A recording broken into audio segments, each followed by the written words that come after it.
A Hollywood restaurant, Los Angeles, 1955. The room is full, loud. The kind of place where studio money talks and everyone pretends to listen. White tablecloths, polished glasses. Men in suits who have never done a hard day's work leaning back in leather chairs, performing wealth for each other. In the corner booth sits a man who could not care less about any of it. Robert Mitchum, massive chest, heavy, sleepy eyelids, a cigarette burning slowly between two fingers. His jacket is on, his tie is loosened. He looks like he has been here 100 times and will be here 100 more, and none of it will ever impress him. He is not performing. He never performs. Then it happens. Across the room, a producer, loud, red-faced, drunk on his own importance, grabs a young waitress by the arm, hard. She flinches. She tries to pull away. He laughs. The entire room sees it. The men in suits look at their plates. The women look at the walls. The maitre d' takes one step forward and then stops. Nobody moves. Nobody, except one man. Mitchum sets his cigarette down on the edge of the ashtray. Slowly, he pushes back his chair, stands to his full height. The room goes quiet before he even takes a step. What happened next did not make the papers. It did not need to. Everyone in that room remembered it for the rest of their lives. Act 1. Where this man came from. To understand why Robert Mitchum stood up that night, you have to understand where he came from. He was not built in a studio. He was not polished by a talent agent. He was not manufactured by Hollywood. He was built by something much harder. Bridgeport, Connecticut, 1917. Robert Charles Derman Mitchum is born into a working-class family with very little and a father who will not live long enough to give him more. James Mitchum dies in a railway accident when Robert is just 2 years old. A freak explosion. Gone before the boy can form a single memory of him. His mother remarries. The family scrapes through. But the depression is coming, and nothing is going to stop it. By the time Robert is 14, he is gone. Not dead. Just gone. Out the door. Riding freight trains across the country with nothing but the clothes on his back and a face that is already too old for his age. He sleeps in boxcars. He fights for food. He drifts through states like Smoke, Georgia, Alabama, Louisiana, the Deep South in the middle of the Great Depression, where a white boy without money is still nothing, and a boy without money or connections is less than that. He learns to read people fast. He learns which men to avoid and which ones he can outlast. He learns that most fear, the loud kind, the chest-puffed kind, is performance. He learns this before he turns 15. Then, somewhere in Georgia, the law catches up to him. Vagrancy. That is the charge. Being poor and young and moving, that is enough in 1933 to land a 16-year-old boy on a chain gang. 50 days, hard labor in the Georgia heat, chains on his ankles, guards with no patience and no mercy. The sun does not care who you are. The ground does not either. He escapes. He actually escapes the prison camp. Runs through the dark with the scars already forming on his legs. Nobody chases a ghost very long. He keeps moving. Act 2. The Man. Nobody could break after the chain gang. Mitchum tries everything. He works the docks. He hauls steel. He boxes. 27 professional bouts. His nose gets broken. His knuckles get split. He wins more than he loses, but it is not a living. It is just a way to stay alive without disappearing completely. Here is what boxing gives him that no one talks about. Not toughness. He already had that. Not endurance. He had that too. What boxing gives Robert Mitchum is an understanding of stillness. The fighters who survive the longest are not the ones who swing the hardest. They are the ones who move the least, who wait, who let the other man exhaust himself on air and then step in at exactly the right moment with exactly the right amount of force. He carries that lesson into every room he enters for the rest of his life. Eventually, he ends up in a factory, machine operator. The work is repetitive, mechanical, soul-crushing in the way only truly monotonous work can be. He has a breakdown, not a dramatic one, just a quiet moment where the machine keeps running and something inside him simply stops. He walks out. A friend drags him to a local theater group, not because anyone thinks he has talent, just because he needs something to do with his hands that does not involve a machine or a man trying to hit him. He walks on stage for the first time, and something strange happens. The audience cannot look away. It is not technique. It is not training. It is those eyes. heavy-lidded, half-closed, like a man who has seen everything and decided none of it is worth rushing for. A gaze that is dangerous and calm at the same time. The kind of look that makes you feel like the room just got smaller. Hollywood finds him the way it finds everyone. By accident, a small part, then another, then a studio contract. But here is the thing about Robert Mitchum and Hollywood. Hollywood thinks it discovered him. Robert Mitchum knows better. You cannot own a man who spent his teenage years running from a Georgia chain gang on foot. You can pay him, you can put his name on a poster, but you cannot own him. Act 3. The night that defined him. Back to that restaurant, Los Angeles. 1955. The producer is still laughing. His hand is still on the waitress's arm. Mitchum crosses the room. He does not run. He does not raise his voice. He does not make a scene. He walks up to the producer the way a man walks up to something he has already decided about. Unhurried, certain. There are 40 people in that room. Directors, writers, studio executives, actors whose names are known all over the country.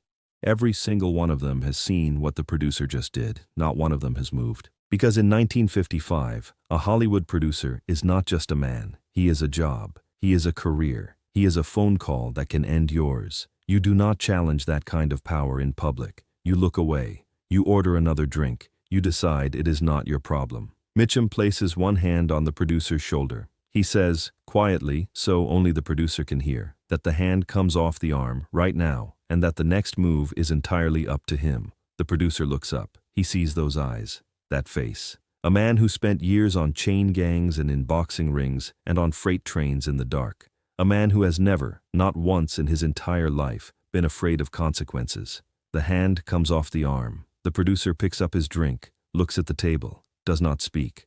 The waitress straightens her uniform, takes a breath. Mitchum walks back to his booth, picks up his cigarette, finishes his meal. Nobody says a word. That is the whole story. No fight, no speech, no headline. Just a man who could not be looked at directly standing up for someone who had no one else standing up for them. That is who Robert Mitchum was. Act 4. The Impossible Career. By 1955, Mitchum is already untouchable. In 1948, he was arrested. Marijuana. A raid that was almost certainly staged, most investigators believe, to make an example of him. The studio panics. Executives demand a public apology. A statement, something to save the contract, the image, the investment. Mitchum looks at them. He says 4 words. Do what you must. He goes to jail. He serves his time. He treats the guards like old friends and the reporters like furniture. When a journalist asks him what prison is like, he shrugs his massive shoulders and says it is just like Hollywood. Only fewer phonies. When he is released, something happens that no studio executive predicted. The box office lines wrap around the block. The public does not want a perfect man. They never did.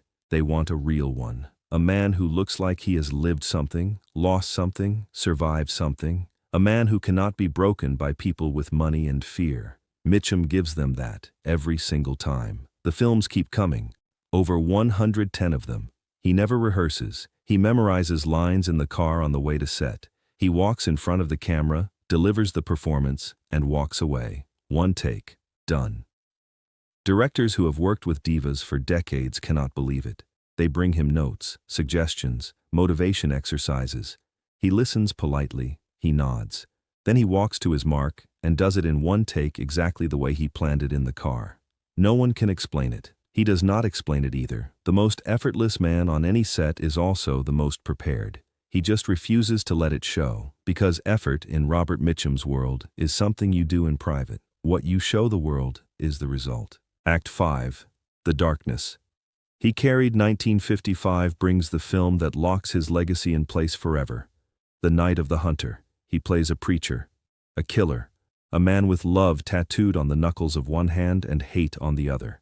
A character who uses the language of God to hunt children through the American countryside at night. It is one of the most terrifying performances in the history of cinema. Critics search for the technique. They look for the method. They want to understand how he built the character. There is no technique.